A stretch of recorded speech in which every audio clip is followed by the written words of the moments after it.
2017 sih tiba-tiba inget dia aja. Wah gila ya, dia ulang tahun nih malam ini. Biasanya gue selalu riweuh gitu dulu tuh mempersiapkan semuanya. Gila udah 8 tahun ya. Apa kabar lah sekarang? Ternyata dalam hati, jangan-jangan gue belum siap ya kehilangan dia gitu. Terus aku bikin coba gitar kayak serindu sudah ku tak mendengar suaramu. Nah, udah disimpan gitu aja. Jangan sampai ini lagu rilis bahaya kalau orang-orang yang tahu kisah aku, wah si Agi belum bisa move on. Oh iya Pantesan kan. masih belum nikah-nikah. Jadi kayak kamu udah move on belum sekarang? Ini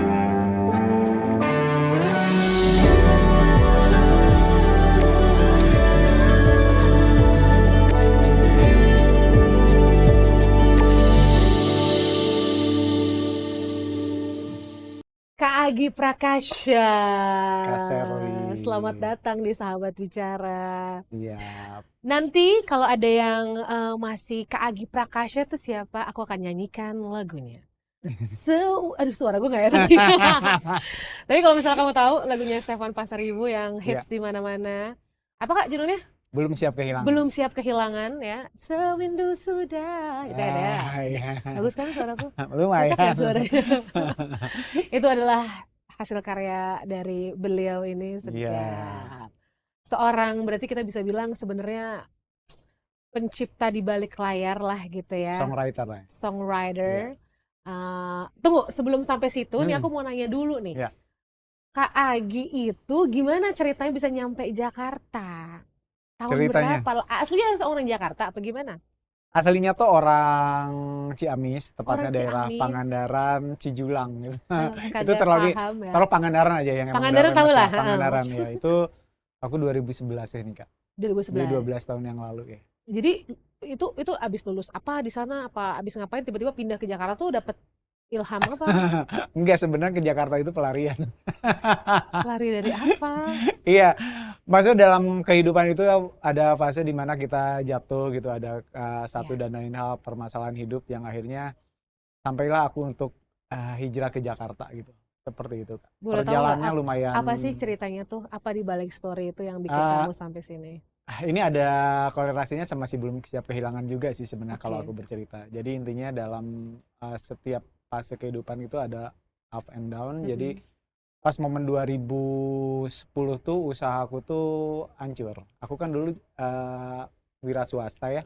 Usaha kayak jualan pulsa, handphone kayak gitu Kak, bikin counter gitu di di daerah Pangandaran. Lumayan itu usaha sekitar udah 4 tahun dari pas aku kuliah keluar sekolah langsung aku bikin usaha. Nah, karena ada satu dan lain hal, ya udah aku nggak fokus akhirnya bangkrut usahanya. Sama sekali aku nggak ada kegiatan, nggak ada usaha, bikin pusing ya udah satu-satunya jalan langsung pindah ke ibu kota Jakarta gitu. Jadi benar-benar pengen leave semua behind. Iya benar, karena kalau terus stay di daerah kayaknya gue nggak bisa deh gitu tanpa adanya kegiatan yang akhirnya pusing sendiri gitu. Makanya cari kegiatan, cari benar-benar tantangan baru, ya udah hijrah ke Jakarta gitu. Tapi nggak takut pada saat itu kan pasti ketika usaha lagi turun semua, kita juga pegangan finansial pasti nggak baik. Datang ke ibu kota yang katanya sih kejam. Itu gimana tuh? Itu aku menyikapinya waktu itu karena emang lagi kalut banget ya. Jadi kayak nggak ada solusi kecuali gue harus pindah dari dari kampung ke Jakarta karena bermodalkan nekat aja Kak. Aku tuh cuma bawa dua baju, celana satu, sama sarung, satu tas, aku naik motor. Dan sadar-sadar udah nyampe depan PGC. Kebayang nggak sih? Itu si Pulau Gadung PGC iya, tahu aku ini yang Cawang di gitu. Ya Cawang situ. Udah di situ. Ya ampun. Dan tiba-tiba bingung gue ngapain ke Jakarta. Jadi dalam posisi lagi kalut, lagi stres. Kalut Kak, lagi bener-bener pegangan waktu itu uang tuh sisa di tabungan tuh cuma 600.000 waktu itu. 600.000 datang ke Jakarta. 600.000 ke Jakarta, itu mampir dulu ke Bandung sih. Cuma di Bandung pun cuma ya di kosan temen cuma 1 malam. Kayaknya masih terlalu dekat ini. Kalau Bandung ya udah Jakarta aja deh biar lebih jauh gitu. Akhirnya sore-sore ingat banget tanggal 18 Desember 2010 sih. Tapi aku hitungnya udahlah 2011 aja. Udah. Aku telepon temenku. Kaget nih, lo ngapain di Jakarta kok nggak ngabarin? Untung dia handphonenya aktif dan untung dia lagi ada di kosannya. Udah gitu aku mampir. Jadi pada saat itu setelah kalut sampai PGC itu tidur di mana? Ya udah di kosan teman. Oh, dia penyelamatmu hari itu. Dan itu tanpa ada kabar dulu sebelumnya. Yang penting ya udah serba dadakan di situ gitu. Jadi benar-benar gambling aja gitu. Terserah mau di mana, yang penting udah sampai Jakarta aja, mau itu tidur di Iya. masjid ataupun apapun. Oke. Gitu. Aku cuma modal handphone Nokia kecil gitu dulu. Udah, by phone Akhirnya aja. ya sama temen itu berapa lama tuh numpang di kosannya? Kalau nggak salah itu semingguan ya. Mm-mm. Semingguan, dan di situ karena bingung kan di kosan mau ngapain. Nah, waktu dulu flashback waktu zaman di kampung aku tuh kan ngeband juga kayak. Jadi dari Oh, mulai oke. sekolah tuh udah kepikiran tuh pingin punya band sukses, pingin dalam pingin terkenal lah, jadi entertain, jadi artis Iya, kayak gitu. iya. Gimana ya supaya ada kegiatan, ya udah cari-cari casting. Oke. Cari-cari di internet, oh waktu itu ada MNC di Kebon Siri, ya udah aku datengin. Ingat banget pertama yang paling casting itu namanya Mas Sony Sukria. Itu orang MNC, orang hebat dia. Jadi aku pun bener-bener pertama kali itu langsung casting tuh serba disebutin gitu, halo nama gue, semua disebutin. Akhirnya di-cut dulu, bro, tar dulu ya, yang lain dulu, lo taruh simpan aja dulu, maksudnya jangan dulu pulang. Udah aku tungguin, akhirnya dia briefing. Bro, nggak boleh gitu, lo harus latihan dulu, soalnya bukan ratusan orang, ribuan orang yang pingin tampil di TV gitu untuk jadi Itu Mas bintang Sony iklan dan itu. sebagainya. Iya, Mas Sony itu Tapi baik ngasih. banget loh. Baik banget Mas Sony Sukria tuh. Itu ya orang pertama yang bener-bener ngebuka pikiran aku, jadi lo jangan asal-asal, lo harus latihan dulu minimal gitu. Wow. Jangan asal nekat gitu, biar nggak sia-sia. Dan alhamdulillah sebulan setelah itu kalau langsung dapat iklan, Kak. Iklan, Alhamdulillah. iya iklan. Iklan pertama ingat gak iklan apa tuh? HP Mito sama Ropi Rafael. Ah. Mungkin kalau ada di search Romi Rafael HP Mito itu ada aku. Jadi aku jadi perannya dari suami takut istri kayak gitu. Jadi bener-bener di Jakarta tuh kenal sama teman-teman circle aku sekarang tuh sampai jadi sahabat itu dari lokasi syuting, dari tempat casting, Kak. Nggak ada orang yang aku tuju nih, gue ke Jakarta gue numpang di lu ya, atau gue ngikutin jejak lu, nggak ada, bener-bener sendiri. Bener-bener modal nekat. Jadi ke waktu itu tuh emang kondisinya lagi kemelaut karena ada permasalahan lah ya. Jadi ya udah modal nekat, gimana caranya gue bisa ninggalin kampung gue supaya nggak teringat hal-hal yang emang udah terlewati. Ya udah gue hijrah kayak gitu, seperti itu. Oke, ceritanya dapet lah nih jadi bintang iklan sebulan kemudian. Dapat duit, ingat gak tuh berapa tuh? Lumayan lah. 1.500.000. Buat bertahan hidup apa buat apa tuh pada saat itu? Langsung cari kosan. Soalnya aku sebelum itu tuh dari kosan temen tuh 1 minggu kan nggak enak. Aku casting.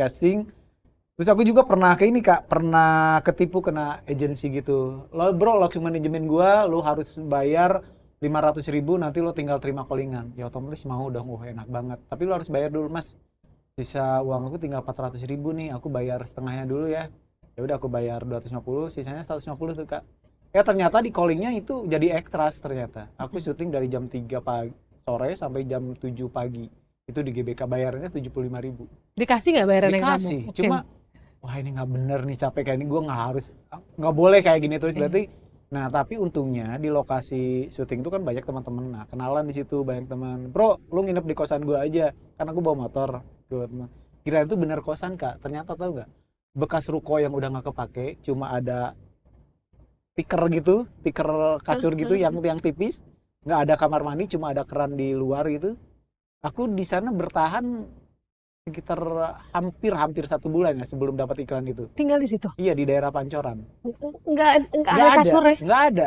Di situ kita bertiga tidur. Motor di dalam, pokoknya bekas ruko gitu, bener-bener bekas ruko. Aku pikir, wah gila lu bro. Ya gue di sini udah hampir 1 tahun gitu, untuk bertahan di industri ini gitu. Karena buat orang-orang talent itu kalau nggak ada syuting ya nggak ada income lagi gitu. Bener-bener nganalin dari situ.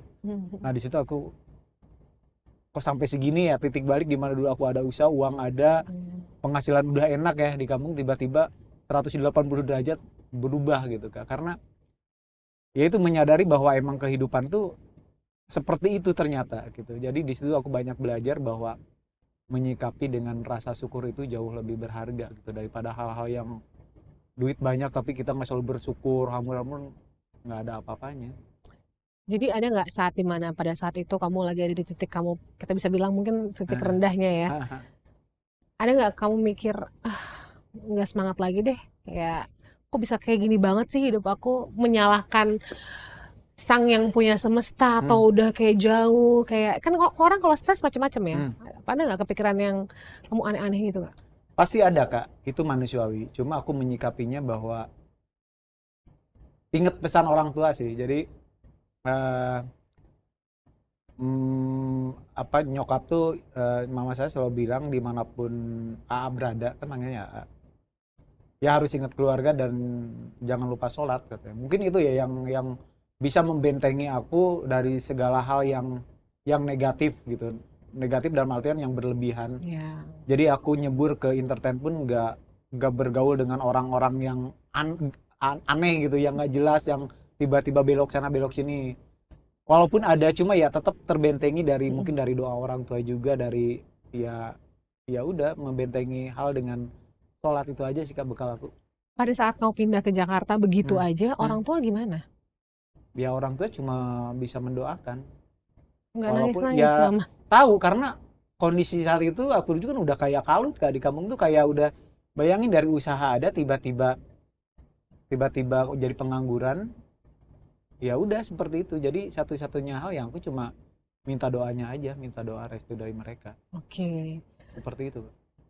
Iklan tadi dapat cari kosan. Ya. Abis itu ngapain tuh? Abis cari kosan udah casting lagi terus nih. Casting dong, terus. Itu berlanjut sampai yang untuk syutingnya sampai sekarang mungkin ya. Sampai Cuma di kosan itu juga Kalibata City tahu? Tahu. Aku belakangnya di Rawajati. Oh, itu harga kirain kosannya di berapa? Kalibata City Enggak Kak, dong. bukan Kak. Rawajatinya, harga kosannya 250.000.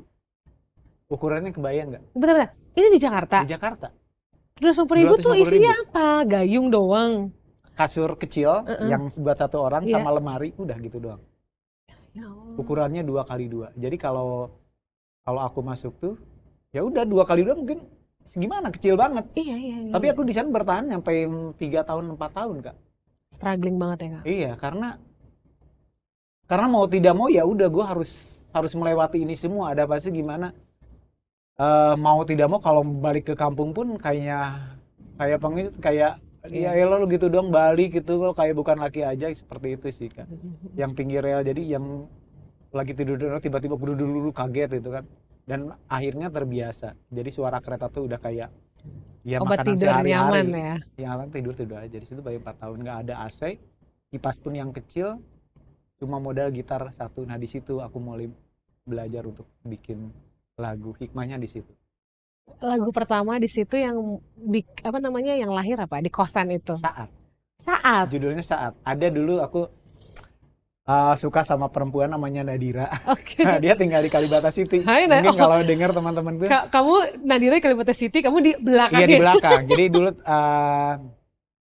kita sih nyebutnya tuh, kita tuh kayak gembel elit gitu. Di entertain tuh penampilan harus selalu oke, tapi duit nggak ada, dan nongkrong pun ya nongkrong aja, baur dengan temen yang emang suka ditraktir kayak gitu. Seperti itu Kak. Jadi kita tuh nongkrong di Kalibata City, kadang karaokean di situ. Ya orang yang mungkin pas pertama lihat dari setiap penampilan, wah ini anak ada duit gitu, minimal kosannya ber-AC lah. Ternyata enggak gitu. Cuma uang cuma 2.000, ya udah yang penting penampilan keren gitu aja. Gitu modalnya ya? Gitu. Tapi berarti pada saat itu kamu ya struggling banget ya, maksudnya penampilan kamu harus oke, karena kamu kan dilihat kamu entertainment business. Tapi sebenarnya pas udah balik dari semua kehingar-bingaran itu, balik lagi ke realita. Ketika sendiri, ketika aduh panas banget ya kosan, terus juga jauh dari keluarga kan, ya udah mau tidak mau ya terima aja sih gitu, nikmati prosesnya Kak. Dengan mengeluh pun nggak akan ada menyelesaikan masalah, justru bikin ruwet gitu. Jadi belajar di mana bahwa ya udah gue tuh lagi ada di scene ini gitu, scene miskin gitu, seperti itu kalau di sinetron. Karena kan udah dikasih enak tuh dari pas lulus sekolah langsung wow banyak duit, di mana mau beli ini, tiba-tiba hilang gitu aja. Ya udah nikmatin aja gitu. Pasti suatu saat enak lagi, udah di mindset lagi gitu aja. Yang penting satu sih, gua tuh nggak ada tujuan jahat, dan ya udah berbaik sangka aja gitu. Tapi dengan episode hidup kamu yang ini, aku rasa mungkin itu malah membuat kamu seperti kamu Agi yang sekarang, ya kan? Mungkin kalau pada saat kamu lulus sekolah, langsung punya usahanya lancar, bisa sombong. Bisa jadi Kak, Bener gak? pasti. Mungkin ya, Mungkin. manusiawi ya. Iya kan? Eh, Tapi karena kamu harus ditempa ini dulu, Tuhan Iya, sayang banget iya, sama kamu, iya, bikin susah nih, pelan-pelan naik iya, lagi gitu kan. Akhirnya kamu iya. mensyukuri pelan-pelan yang nikmat Iya, yang dan kasih. dengan proses itu kan bisa mencapai mimpi aku. Dulu aku tuh, jadi gini nah, kekuatan omongan tuh itu bener loh Kak. Jadi waktu aku di konter handphone aku tuh suka sesumbar. Gua bosen jualan handphone, gua bosen jualan pulsa. Suatu saat gua jadi bintang iklannya tuh, lihat di TV. Dulu ada acara The Master, tahu nggak sih? Tahu, tahu, tahu. Nah, dulu tuh gua kenal nih sama Romi Rafael. Itu 2010 kan, tiba-tiba tuh kena permasalahan, 2011 aku syuting sama dia. Setelah Mito, handphone kan, Handphone. terus aku jadi bintang M3. Oh. Segala yang aku ucap itu jadi kenyataan. Tapi ya itu, nikmatin prosesnya, lu harus terjungkil dulu, harus berdarah-darah dulu. Iya. Gitu. Jadi apa ya, pengalaman aku sih, apapun itu pasti Tuhan tuh kasih yang terbaik gitu. Ya harus berhusnuzon kalau di agamaku ya, berbaik Iya. sangka, itu aja sih. Benar-benar. Akhirnya di kosan yang sempit 2 kali, berapa tadi? 2 2 kali kali? 2 Kak. 2? Masih ada kosannya, dan aku tuh tipikal orang di Jakarta tuh baru 3 kali tempat pindah. Di situ sekarang udah Di situ tuh di Kemang, juga dapat tempat. Sekarang di daerah Pondok Cabe, Tangsel. di Tangsel sekarang. Iya. Udah ada AC ya?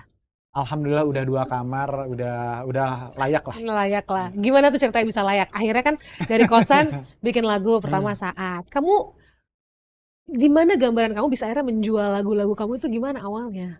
Itu prosesnya ngalir gitu aja sih Kak. Jadi aku tuh gini, tipikal orang yang suka akan ketika diceng-cengin sama temen tuh kayak, oh lu bikin lagu, lu kapan rilisnya lu? Bosen lu. Banyak yang bilang gitu? Iya banyak, yang teman-teman deketku kadang ada yang nyepelein. Gue tuh sadar dari mulai, ya suatu saat lu akan bangga lah ke gue gitu. Ya bikin aja karena pada dasarnya emang suka gitu. Iya. Jadi bikin lagu tuh kayak buat aku pribadi kayak terapi mental gitu loh Kak. Mengeluarkan unek-unek yang emang ada di kepala aku. Aku bukan tipikal orang yang apa-apa tulis di status. Apa-apa aku curhat ke temen, keluh kesah, enggak. Aku tuh mengeluarkan segala sesuatu di lewat lirik dan nada aja gitu. Makanya si lagu Belum Siap Kehilangan ini kenapa sampai sekarang masih bergaung, masih terdengar, mungkin efeknya dari situ. Jadi aku sedikit cerita tentang lagu itu, boleh? Gimana tuh ceritanya tuh? Bukan apa namanya? Belum Siap Belum Kehilangan. Siap Kehilangan. Aku 2009 pisah sama mantanku, ya sama pacar aku ya, 2009. 2009 itu berarti Masih di Pangandaran. Pangandaran. 2009. Oh, ini yang bikin kamu pusing dari ya? mulai pisah itu, nah udah mulai pusing-pusing kan, sampai ke 2010 ke bawah, sampai akhirnya bangkrut usaha. Permasalahan dari situ Kak, dari permainan hati lah. Aku bilang tuh kayak, kalau ketika orang emang udah patah hati, udah kalau kemana-mana lah pikiran nggak fokus. Mungkin dari situ ya. Tuhan tuh kasih teguran yang emang ya lu harus berubah gitu. Dari 2009 kita bubar. Nah, lanjut ke cerita yang sampai di Jakarta tadi. Nah, 2017 nggak tahu kenapa waktu itu aku kosan udah pindah, udah di Kemang. Udah di Kemang. Ulang tahun dia tuh kan sebulan sebelum aku kan 27 Juni, dia tanggal 27 Mei. Jadi si mantan itu. Si mantan dulu. Jadi tiba-tiba aku 2017 itu tiba-tiba inget dia aja. Enggak biasanya gue tiba-tiba, wah gila ya dia ulang tahun nih malam ini. Biasanya gue selalu ribu gitu dulu tuh mempersiapkan semuanya. Wah gila udah 8 tahun ya. Gue nggak lihat dia, gue nggak mendengar suara dia. Lo apa kabar lah sekarang? Ternyata dalam hati, jangan-jangan gue belum siap ya kehilangan dia gitu. Kok masih dari simple pikiran itu Kak. Terus aku bikin coba gitar kayak 8 tahun kan sewindu ya, kayak sewindu sudah ku tak mendengar suaramu. Itu benar-benar real, mungkin kurang dari 30 menit bikin lagu itu. Benar-benar ngalir aja 1:30 pagi. Gitu bikin, udah aku rekam simpen. Nah, terus ada temanku yang suaranya agak bagus, tolong nyanyiin dong. Udah dinyanyiin. Nah, udah disimpan gitu aja. Dalam aku jangan sampai ini lagu rilis bahaya. Kalau rilis tuh orang-orang yang tahu kisah aku, wah si Agi belum bisa move on, pantesan masih belum nikah. Jadi kayak malu. Ya udah malu, gitu. Bukan malu. Ya iya, gengsi lah. Udah 2017 aku simpen ya. Nah, tiba-tiba akhir 2019, 2020 awal, Kang Indra ex Peter Pan, The Titans. Gi ada lagu nggak katanya? Katanya lu banyak lagu. Gue lagi mau bikin project kayak gitu. Project apa? Udah gue lagi nyari penyanyi nih buat gue orbitin, tapi lagunya yang kayaknya yang enak lah Bang. banyak. Nah, ya udah kirim beberapa lagu, 1 2 lagu, kok nggak ada yang nyaut, ada lagi nggak Gi? Wah ini tinggal satu-satunya nih sebelum siap kehilangan. Aduh kasih nggak ya, kasih nggak ya? Ya udah kasih teh. Wah ini bagus nih. Udah Gi, gua keep ya, gua cari penyanyinya, dia searching di Instagram, YouTube, nemulah Stefan Pasaribu. Suruh datang ke kantor, pas kebetulan Stefan juga suka lagu. Stefan udah dinyanyiin, dipakai gitar kopong, pakai handphone direkam, dia coba iseng kirim ke Bu Acin, Bu aku punya materi bagus. Nah Ibu Acin suka kebetulan Musika Studio. Ya udahlah dibikin demonya, diproduksi sama bareng David Noah. Nah, dan dia kasih beberapa option untuk ref, dia kasih apa tambahan-tambahan lirik biar lebih bagus. Ya udah akhirnya jadi kayak sekarang itu. Dan lo tau nggak sih Kak? Apa? Lagu buat mantan gue itu ngefans sama Indra gitu. Jadi itu kayak berkesinambungan. Dulu kan dia aktif kan, nanti kalau bandnya udah kakak udah jadi artis, udah booming, apa ya, nanti kalau ketemu sama Indra salamin ya dari adik katanya gitu, karena dia saking ngefansnya. Oke, gitu. Ya udah itu terjadi setelah 10 tahun kemudian gitu. Aku cerita semua tentang kisah ini pas di conference pers dulu pas rilis singlenya. Orang-orang pada kaget, kok bisa Gi? Ya udah gimana semesta mendukung ini semua gitu. Seperti itu. Jadi ya udahlah, itu lagu itu tuh menurut aku kayak udah jawaban dari semua doa kali ya.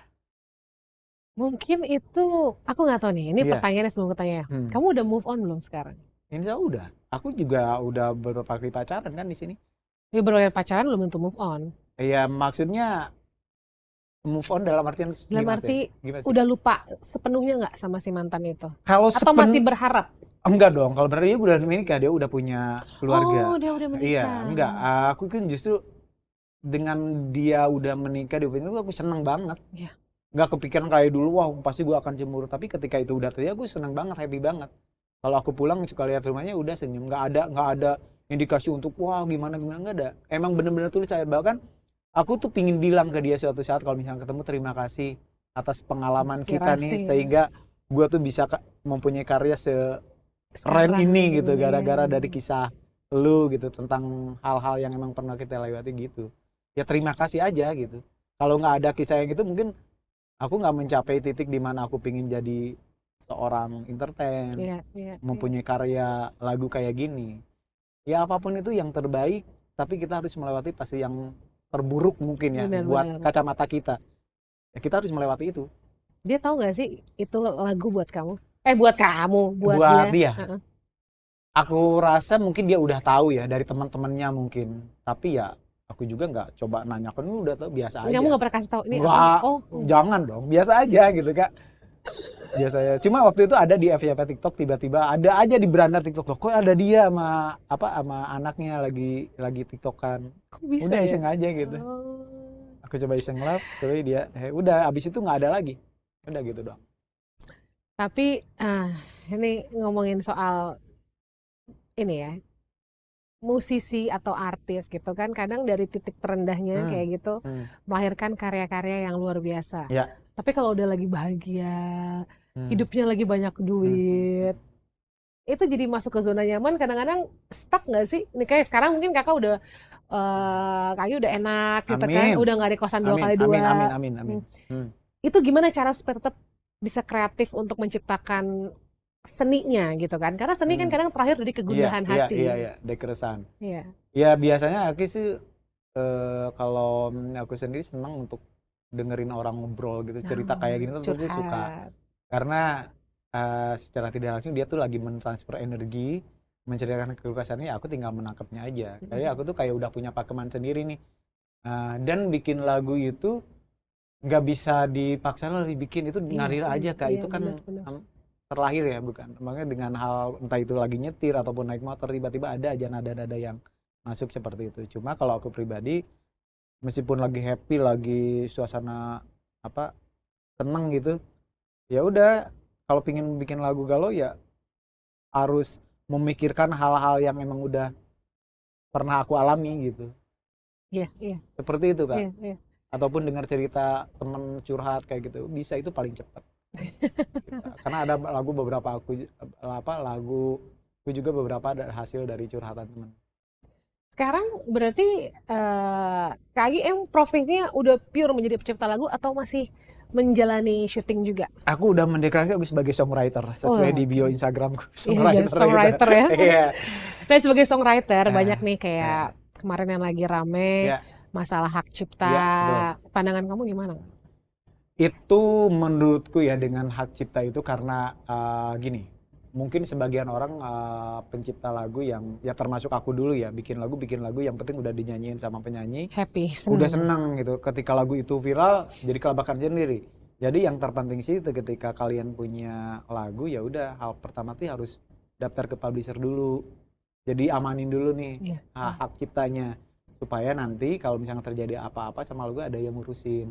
Sebenarnya di kontennya di situ aja sih Kak. Iya. Jadi kalau aku menyikapinya sekarang sih kayak ada mungkin sebagian musisi yang nggak boleh dinyanyi nama ini. Iya. Ya kalau aku pribadi ada orang yang cover, ada yang nyanyi, aku seneng karena dari situ juga karena royalti itu aku dapat dari sinkronisasi ataupun dari lembaga kolektifnya itu sendiri ada. Ada Gitu. dapat Ada. Jadi boleh kalau Aturannya. dinyanyiin orang Boleh lain dengan lagi. sangat senang hati silakan mau didangdutin asal jangan merusak makna dari lagu itu sendiri gitu. Iya, Merubah lirik ataupun sebagainya. Ya, kalau aku pribadi ya, Iya. mangga-mangga aja silakan. Karena ya beda-beda lah ya Beda-beda pencipta Kak itu lagu. mah. Tapi ada nggak kayak gini, misalnya aku merasa kalau misalnya kita, misalnya sebagai seorang penyanyi, Iya. kadang-kadang dia lupa untuk bilang bahwa yang nyiptain lagu tuh si ini loh. Kamu sebagai seorang songwriter tuh perlu nggak sih Pengakuan seperti itu. recognition itu? Ada gini, konteksnya jadi ketika misalkan seorang penyanyi lagi perform, terus juga bilang ini lagu misalkan ciptaan Agi Prakasa, Iya. dia nyebutin, ya tuh syukur. Kalau nggak nyebutin pun aku juga menyadari mungkin dia kredit juga akan situasi di situ atau mungkin terlalu banyak pikiran. Tapi kan jelas di kredit detail itu ada aku. Jadi sekarang tuh netizen tuh pinter. Ketika ada suatu karya yang bagus, dia tuh langsung cari kredit detailnya siapa penciptanya. Iya ya. Iya, karena banyak sekali yang DM ke aku bilang, Mas Agi makasih banyak udah bikin lagu ini sampai curhat sampai gitu banyak gitu. Curhat di DM ya. Iya, makanya karena lagu itu mengingatkan aku sama mantan suami ataupun hal apapun itu. Jadi gitu Kak. Jadi buat aku ya biasa-biasa aja sih. Ini rendah hati sekali kakak ini. Kak, mungkin aku nanya gini ya. Kalau kan lagunya kebanyakan soal cinta. Iya. Apa sih yang kamu cari dari seorang pasangan hidup? Pasangan hidup buat aku pribadi adalah untuk jadi partner sih Kak. Enak diajak ngobrol, diskusi gitu kan. Ujung-ujungnya kita ngobrol ya gitu. Biar nggak membosankan. Yang sefrekuensi aja dan nggak boleh sih. Nggak bisa memaksakan sesuatu, misalkan aku musisi ini songwriter. Lagi sepi nggak ada job. Amit-amit ya nggak ada job, nggak ada penghasilan. Lagi tiba-tiba kamu udah kerja kantoran aja atau gini-gini. Oh, itu kayaknya akan bertentangan gitu. Bukannya mendukung malah kayak menjatuhkan gitu. Ya itulah terjadi mungkin sampai saat ini aku masih melajang karena ada hal-hal yang prinsipku yang agak sulit gitu di situ. Ya, aku Seperti paham itu, sih. Kak. Iya, Karena kamu kan seniman ya. Iya. Kita anggapnya seniman. Sebagai seorang seniman nggak punya penghasilan tetap. Iya, nggak punya penghasilan tetap. Tapi kadang-kadang tuntutan hidup tetap. Iya dong. Jadi kalau ada pasangan yang nggak bisa terbuka, open untuk tahu bahwa kadang penghasilannya tinggi, kadang rendah gitu, jadi susah. Nah, strategi kamu apa secara finansial dengan penghasilan yang kita nggak bisa bilang tiap bulan segitu kan? Kadang kalau lagi beli yang banyak, wah kadang-kadang inspirasi nggak bisa jualan juga. Apa nih Kak strategi finansial? Mungkin buat teman-teman di luar sana juga yang hidupnya juga mungkin freelancer atau seniman yang lagi meniti karir. Usaha. Oke. Aku invest coba di beberapa teman yang emang udah jalan usaha kayak di kampung, dia buka toko material atau beras, aku coba incas di sana gitu untuk supaya per bulannya ada lah gitu kan. Sama dikit-dikit kalau di kampung kan tanah masih murah ya udah ke sana aja uangnya gitu. Sama di sini juga ada beberapa bisnis, bukan beberapa bisnis, aku suka karena orangnya apa ya, seneng aksesoris, aku bikin gelang-gelang aku jual, aku nyiptain parfum aku jual kayak gitu Kak. Jadi benar-benar ternyata Kak Heeh. Agi ini jiwa entrepreneurnya masih jalan. Jadi karena kan basicnya emang dari Jualan, dari penjual, kamu juga kampung. penjual, jadi gitu. Jadi gimana caranya gua nggak ada syutingan, tetap kan harus makan, harus kos tetap dibayar, ya udah dari cara jualan aksesoris, parfum dan sebagainya. Kau pernah gengsi nggak Kak, dalam hidup melakukan pekerjaan kemarin jualan terus sebelum sekarang Hmm. udah agak enakan kamu harus ya dulu juga mungkin nawarin lagu Iya. kamu atau apa? Ada nggak momen dalam hidup kamu gengsi, malu melakukan hal Enggak itu? Kak, alhamdulillah selama itu baik gitu dan menurutku nggak merugikan orang, ya kita lakukan aja gitu. Melakukan sesuatu mungkin dibilang gengsi, apa ya, konotasi gengsi di sini tuh kayak rendah gitu, Iya, kayak merendahkan diri. malu Enggak, dulu kan gue di kampung begini, enggak, sekarang enggak ya. karena mungkin udah kebentuk dari pas pindah ke Jakarta ini Iya, ya, karena langsung keras susah yang ya. hidup tuh mandi segera itu harus ke pom bensin atau nunggu ke masjid gitu kayak gitu, karena kan nggak ada kamar Tempat mandi tinggal. di tempat bekas ruko itu. Jadi di bekas itu nggak ada kamar mandi, kamu mandi mesti pindah-pindah. Iya, aku ke pom bensin, ke masjid, jadi mandi aku tuh setengah 12 siang sekalian sholat duhur, aku mandi gitu. Iya, cuma ada keran doang di luar. Jadi kalau pipis pun ya udah sembarangan aja. Ada di Pancoran tuh di belakang ini. Di belakang Bidakara, Kak. Bidakara, tahu aku. Belakangnya. Ada tuh. Ada belakang. Masih ada kayaknya kotaknya. Jadi ya itu terapi kalau misalnya aku lagi mood, lagi galau, aku naik motor aja muter-muter ke sana nginget. Oh ya, gue udah sampai sini, ngapain harus galau lagi? Semua udah terlewati. Sekedar untuk flashback ke belakang, oh gue pernah tinggal di sini loh, gue pernah di sini, gue pernah ngutang di warteg di sini kayak gitu. Tapi pernah ada nggak sih Kak kata-kata orang yang bikin kamu sakit hati, yang bikin kamu kok kayaknya ngerendahin banget ya gitu? Kata-kata orang apa ya? Zaman waktu dulu sampai sekarang lah, ternyata karena kamu direndahin itu atau dipandang sebelah mata membuat ngebakar lagi semangat kamu. Ya itu paling yang dari yang lagu itu yang ya? lagu itu deh, temen lu bikin mulu kapan rilisnya terus. Karena kan proses gue bikin dari 2011 yang tadi kan, Iya. baru pas meleteknya kan 2020, butuh waktu sekitar 9 tahun. Coba kalau aku berhenti nggak bikin lagu, aku alhamdulillah banyak banget lagu aku Kak. Dan itu aku hafal gitu. Itu keren. Tadi kamu bilang gimana kalau misalnya pada saat sebelum 9 tahun kamu berhenti, nggak terjadi yang sekarang. Dan kakak pernah ini nggak sih, pernah kayak berhalusinasi sendiri ke teman-teman ataupun kayak ngayal, Gi mau kemana? Enggak, gua mau meeting sama Bu Acin ke Musika, padahal aku casting. Jadi obrolan gitu, nanti aku meeting sama Noah sama ini. Dan itu udah kejadian semua dari hal omongan Kak. Jadi aku sih sekarang sangat hati-hati dengan omongan. Semua itu mengandung energi, everything is energi kan. Jadi semesta mendukung itu semua, ucapan hal yang baik-baik aja. Karena pada dasarnya, ya kita kan semuanya untuk diri kita sendiri. Apa yang kita omongin, kita ngebentak orang, lari-lari ke kita sendiri. Udah kayak pantulan cermin sih Kak. Iya. Kayak gitu kan. Jadi kamu percaya banget energi itu nyata. Iya dong. Dimana kalau kamu juga ketemu orang energi positif, iya, kamu akan menarik hal-hal yang baik ya. Iya dong. Tapi gimana caranya stay positif di tengah kehidupan Jakarta yang kayak gini kan, ada aja yang bikin marah, ada yang bikin ngamuk. Manusiawi. Stay positifnya ya tetap harus memikirkan hal dari yang terkecil. Dari mulai nafas kita, dari mulai kita masih enak makan, ketika macet-macetan alhamdulillah sekarang udah pakai mobil atau kan udah pakai motor, udah nggak kehujanan lagi. Pikirkan hal-hal yang kayak gitu kalau aku pribadi. Kayak tadi kesini kan macet. Ya udah nikmati aja, terus mau gimana lagi, dengan uring-uringan ataupun dengan marah-marah apakah bisa mempercepat? Enggak juga, udah nikmati aja. Yang bersyukurnya alhamdulillah sekarang udah ada mobil, udah nggak kepanasan lagi, kalau nggak hujan udah nggak hujan, dari hal terkecil itu Kak, kalau aku pribadi ya. Tapi setiap orang aku rasa punya pakeman sendiri deh, punya cara-caranya untuk biar tetap stay positif gitu. Aku suka itu, belajar bersyukur dari yang kita punya. Iya benar. Melihat, jadi ukurannya tuh nggak ngebandingin diri sama orang lain. Iya dong. Ngebandingin diri sama kita yang dulu, kita lebih baik lagi nih sekarang. Aja. Ya kan. Oke, katanya kan songwriter ya. Ketantang ini. Gitar mana Kak, gitar? Oh itu, gitar. Gitar. Oke. Ngomong-ngomong sekarang udah punya berapa gitar? Kalau gitar aku sih ini gitar. Kesayangan apa gimana nih? Ya ini gitar kesayangan namanya Mili, aku kasih nama Mili. Oh ada namanya. Ada. Jadi kalau barang-barangku tuh harus ada nama biar nempel kayak mobilku Baron gitu. Kayak gitu. Itu kenapa tuh? Kenapa? Ya seneng aja gitu Kak. Supaya kamu merasa Iya. keterikatan, Iya karena merasa nyaman. everything is energy kan, semua Iya, energi. iya, Jadi iya. kita harus memperlakukan ini dengan baik biar dia tuh baik ke kita. Seperti itu. Benar. Oke. Iya, nah. Lagu-lagunya kan udah pada box office semua ya, box Amin. office Ya. ya. Aku akan kasih kata-kata. Mm-mm. Ini kata-katanya aku baru bikin aja, Iya, random ya. random ya. Iya.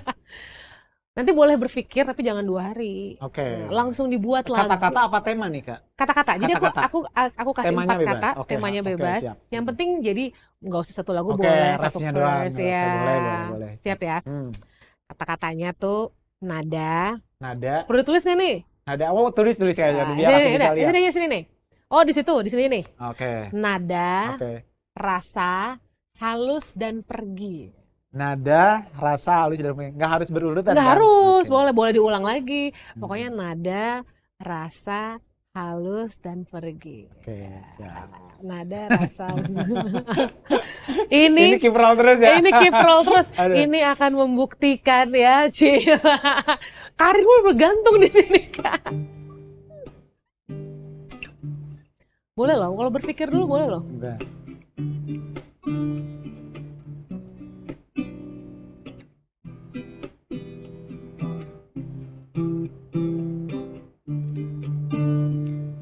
Kau adalah nada yang memberi rasa sangat halus di dalam hatiku.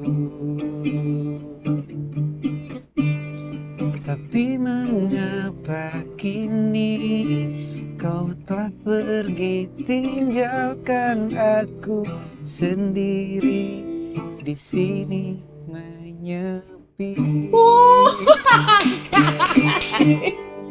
Gila itu gak ada satu menit pikir. Gitu kan, bener kan? Ketutup semua. Ya ampun ada. Oke, betul. Silakan Ya. untuk para label-label emang Oke, dia boleh, kompeten ya, silakan. kompeten ya. Gitu Kak, ya. Aku berharap sukses terus. Amin, terima kasih banyak Kak I really Sally. love your Iya, energy. Siap. Dimana ini behind story scene, jadi sebenarnya Kak Agi datang dari beberapa jam yang lalu, tapi karena ternyata salah lokasi guys, dia harus melewati macet. Iya. But you still stay positive. Iya. I really appreciate that. Ya. Thank you. Dan kadang-kadang kalau orang yang memulai segala sesuatu dari bawah, ketika dia sampai ke atas, mudah-mudahan dia membumi. Amin. Jangan pernah sombong Kak. Amin. Selalu inget ya perjuangan-perjuangan kamu. Kalau kamu lupa ya, ntar aku ingetin dari video ini. Siap. Jadi kalau kamu ntar udah makin terkenal lagi, kamu sombong, aku ingetin video ini. Oke, sama-sama Kak Sally. Sukses terus ya. Siap, sama-sama. Dalam